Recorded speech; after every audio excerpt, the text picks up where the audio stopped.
6 albums now, to your credit? I mean, I know you've played on so many more. Well, we got 7 officially out, and you can find the last 4 a lot easier than you can the first 3, to be sure. But I bet that they'll be a little easier to find. You know, the advent of iTunes and Amazon, all that stuff's made things a little easier to get out.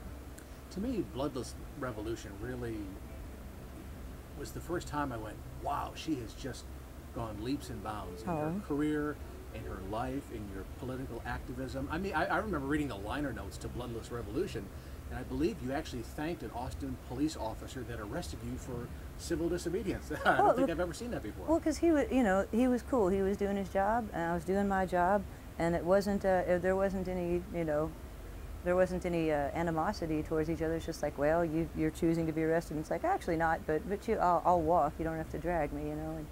And they were actually a lot of fun. Quite a few of them were a lot of fun, and I dig they're doing what, you know, what their gig is. I just I sometimes think we ought to make their gig a bit easier and safer for them, you know.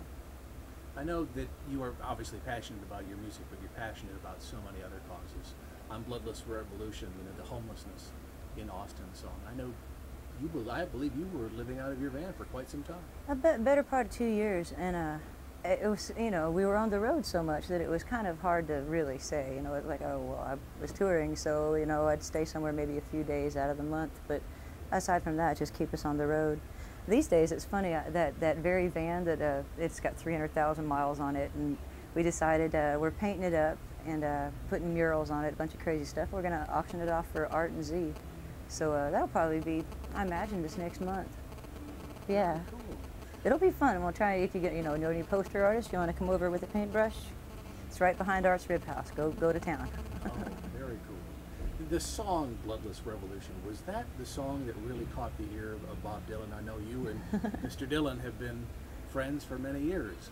Yeah, I don't know which song he heard first. I know. How did that all start? I mean, how does one get to be a friend with Bob Dylan? Well, it was funny. I thought, well, I didn't know what I thought, actually. At first, I wasn't sure what to make of it. My friend called me and said, you know, Bob would like to come and meet you. And I was, pardon me, excuse me, what? And they said, yeah, would you come down? Okay, so he's playing at the Backyard, and so I popped in. I drove from Houston, and we met, and I thought that was going to be it. You know, 5 minutes of, wow, nice to meet you. So I was on cloud 9. He called the next day, and I forgot that I'd given him a CD, you know, and it had, like, I mean, obviously the contact number was me, so I didn't think about that. I thought a friend of mine was pulling my leg the next morning, you know, doing a Bob Dylan impersonation or something, and I hung up on him. You hung up on Bob Dylan? He called me back like 2 minutes later. He's like, are you awake? I'm like, yes, sir. Oh, dude, I am now. Yeah. But he's very kind. He's very forgiving. And the thing that was so beautiful that struck me about it is it's nice when you can meet your heroes, you know, folks that you really dig and have been influenced by, and for them to be sweet, genuine folks. And he's like a real musicologist. There's no shinola about that man. He's cool. And, I know. And I loved it, you know. It's very enlightening. Do you listen to his radio show? Whenever I can, yeah, whenever I can. The amount of knowledge is just astounding. He's like that, and you know, and thank God. I bet he'd have a really great library collection to go through. I bet. I think correct me if I'm wrong, but your most successful album to date is the Misunderstood. I believe so. The one that you just, you know, that came out in 2008 with Ray Benson. Now that seems like kind of an odd combination. You know, you've got somebody who's, you know, dedicated her life to the blues, and then Mr. Western Swing. How did that pairing come about? It was through Bob, actually. We met all together there at the Backyard, and while I'd met Ray before and was a fan, you know, I mean, I'd never bothered him more than just to say nice show, maestro, and take off, you know. So it was kind of, I guess, at Bob's bequest, you know, like, hey, you know, kind of take care of, see what happens. And well, sure enough, we decided to make a record to see what stuck. So it was a lot of fun. We went in and like cut 25 songs and tried to whittle it down to the 12 that have a story to tell, you know. Make sure you're not writing the same song twice. Right. Now, are you going to try and recap that success with another album with Ray? Oh God, yeah, yeah, man. We're getting always writing stuff for the new one. You heard a couple of them tonight, you know. We'll see which ones make it.